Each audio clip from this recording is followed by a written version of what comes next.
Assalamualaikum warahmatullahi wabarakatuh. Saya akan menjelaskan tentang respon umat Islam terhadap deklarasi hak asasi manusia. Salah satu buku yang saya baca di sini adalah buku Fikih Kebangsaan, Studi Historis dan Konseptual Perlindungan Kehidupan Beragama dalam Negara Bangsa atau Nation State, yang ditulis oleh Dr. Kiai Haji Muhammad Khalil Nafis PhD, dan pengantarnya adalah Kiai Haji Salahuddin Wahid. Tentang HAM ini ada 3 pendapat. Pendapat yang pertama adalah menolak terhadap hak asasi manusia. Alasannya karena sosio-kultural yang sangat berbeda dengan Barat dan Islam. Jadi HAM ini ditolak oleh salah satu tokoh umat Islam itu karena sosiokultural, budaya yang berbeda antara dunia Islam dengan Barat. Responnya seperti itu. Ya mungkin contohnya LGBT, kemudian kebebasan yang bertentangan dengan nilai-nilai agama. Yang kedua, dianggap menganut nilai liberal. Jadi liberalisme ini sangat membahayakan terhadap kondisi masyarakat. Kalau bahasanya Kiai Said Agil itu, yang bahaya bukan liberal, tapi ultra liberal.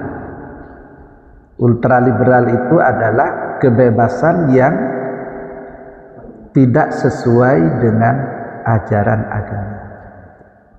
Padahal manusia ini hidup harus dengan nilai-nilai ajaran agama.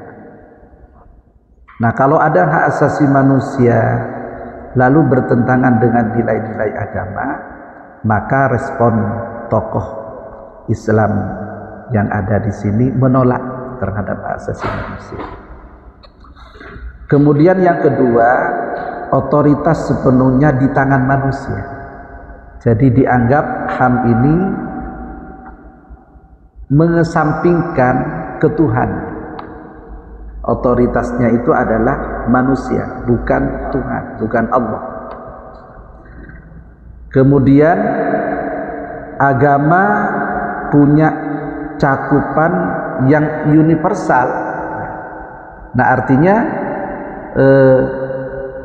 kenapa ditolak hak asasi manusia?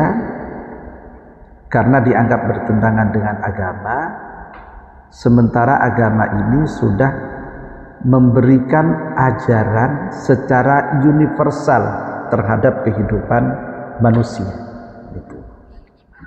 Ini pendapat yang pertama yang menolak. Pendapat yang kedua adalah menerima terhadap hak asasi manusia. Jadi deklarasi hak asasi manusia yang dikumandangkan oleh dunia itu diterima oleh umat Islam. Karena hak asasi manusia itu sinkron dengan tatanan masyarakat Madinah atau sesuai dengan piagam Madinah.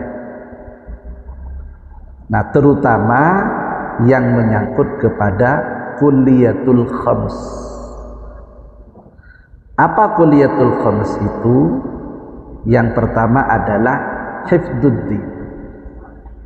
Jadi HAM itu memberikan kebebasan kepada warga negara untuk mengamalkan ajaran agama sesuai dengan keyakinannya masing-masing.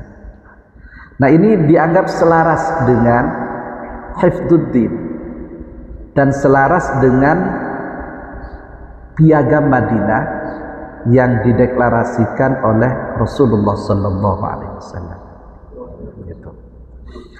Yang kedua adalah selaras dengan hifdzun nafsi wal ard. Jadi HAM ini dianggap bisa memelihara jiwa dan kehormatan diri. Sehingga ada Komnas HAM perempuan. Kenapa perlu? Sebab banyak perempuan-perempuan itu dinistakan oleh sekelompok masyarakat, sehingga perlu ada hak asasi perempuan. Nah, termasuk hak asasi anak dan lain sebagainya. Nah, HAM yang seperti ini oleh kelompok yang kedua itu diterima karena selaras dengan hifdzun nafsi wal ard, yaitu selaras dengan memelihara jiwa dan kehormatan diri. Yang ketiga adalah hifdzul aqli, memelihara akal. Manusia ini bisa dibedakan dengan hewan kan karena faktor akal. Manusia ini kan hayawanun natik. Manusia ini adalah hewan yang diberi akal. Ketika akal manusia itu hilang, maka manusia ini sudah hewan, kan gitu. Jadi sesuatu yang bertentangan atau sesuatu yang bisa menghilangkan akal itu dilarang di dalam Islam. Nah, di pasal-pasal HAM itu dijelaskan di situ bahwa orang itu harus dipelihara akal, dilindungi akal. Nah, dalam konteks ini Islam menerima karena selaras dengan hifdzul aql. Kemudian yang keempat adalah selaras dengan hifdzun nasli. Jadi memelihara keturunan. Misalnya hak asasi manusia yang mengatur di bidang pernikahan. Dilarang pemerkosaan.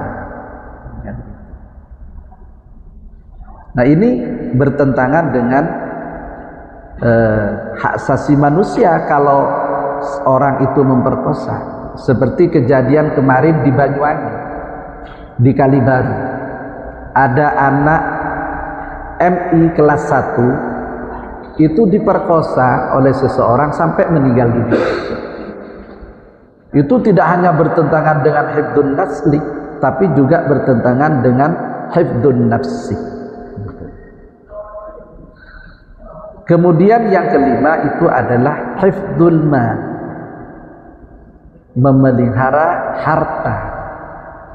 Nah, dulu di zaman kerajaan, otoritas raja itu sebelum ada deklarasi HAM itu kan, otoritas raja itu luar biasa. Semua kepemilikan itu milik raja, jadi dihegemoni oleh raja. Maka dengan adanya hak asasi manusia ini, tidak boleh kekayaan itu hanya dimiliki oleh seseorang atau dimiliki oleh kelompok, apalagi itu kekayaan negara. Nah, hifdzul mal ini diatur di dalam Islam, bahwa masyarakat ini juga memiliki hak untuk kaya, memiliki hak untuk memiliki harta benda. Nah, kalau sudah dimiliki oleh seseorang, maka tidak boleh orang lain mengambil tanpa haknya di situ.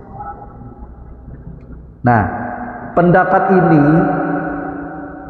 didukung, ya, HAM itu didukung oleh tokoh Islam yang menerima hak asasi manusia karena selaras dengan kuliyatul khams itu. Nah, kemudian pendapat yang ketiga adalah menerima dengan catatan. Jadi umat Islam itu ketika merespon deklarasi hak asasi manusia itu ada yang menerima dengan catatan, menerima piagam PBB yang sesuai dengan ajaran Islam, termasuk piagam PBB yang mendeklarasikan hak. Nah, ini dimotori oleh Liga Muslim Sedunia.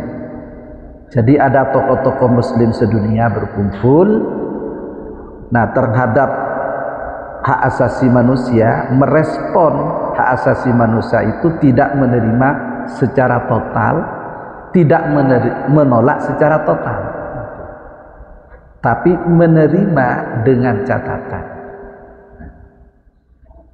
Jadi ada 3 pendapat ini tentang hak asasi manusia di dunia, respon umat Islam terhadap hak asasi manusia di dunia.